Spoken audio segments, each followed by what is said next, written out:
இருக்குது. அந்த ஹிஸ்ட்ரி வந்து நீங்கள் பார்த்தீங்கன்னா traditionally Manchester of south India அப்படி ஒரு ஸ்பெசிஃபிக் இண்டஸ்ட்ரியோட ஆரம்பித்து அதுக்கப்புறம் அதுக்குண்டான டைவர்சிஃபிகேஷன். கோயம்புத்தூர் அப்படி பார்த்தாலே வந்து diversification is the beauty of Coimbatore. இதில் நாட் ஜஸ்ட் ஒரு இண்டஸ்ட்ரி மட்டுமே கிடையாது இங்கே.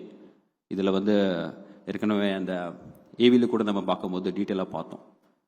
டெக்ஸ்டைல் இல்லாமல் foundry, jewellery business, pumps, automotive, அதுக்கு மேலே நீங்கள் வந்து இப்போ இருக்கிற செக்டர்ஸ் எல்லாம் பார்த்தீங்கன்னா ஹியூமன் ரிசோர்ஸ் மற்றும் மெடிக்கல் டூரிசம். இதுதான் வந்து இப்போ இருக்கிற ஒரு பூமிங் ஏரியா ஃபார் கோயம்புத்தூர். எந்த ஒரு சிட்டியோடைய வளர்ச்சி நீங்கள் பார்த்தீங்கன்னா அதுக்கு வந்து முக்கியமாக வந்து ஒரு 4 ஃபேக்டர்ஸ் ரொம்ப ரொம்ப இம்பார்ட்டண்ட். ஃபர்ஸ்ட் ஃபேக்டர் வந்து அஃபோர்டபுள் ஹவுசிங், செகண்ட் வந்து பேசிக் அடிப்படை இன்ஃப்ராஸ்ட்ரக்சர், மூணாவது வந்து குவாலிட்டி எஜுகேஷன், நாலாவது வந்து ஹெல்த் ஃபெசிலிட்டிஸ். இது எல்லாமே இருக்கிற ஒரு சிட்டி வந்து தமிழ்நாட்டில் வந்து இப்போ வெல் பிளேஸ்ட் அப்படி நீங்கள் பார்த்தீங்கன்னா அது வந்து கோயம்புத்தூர்.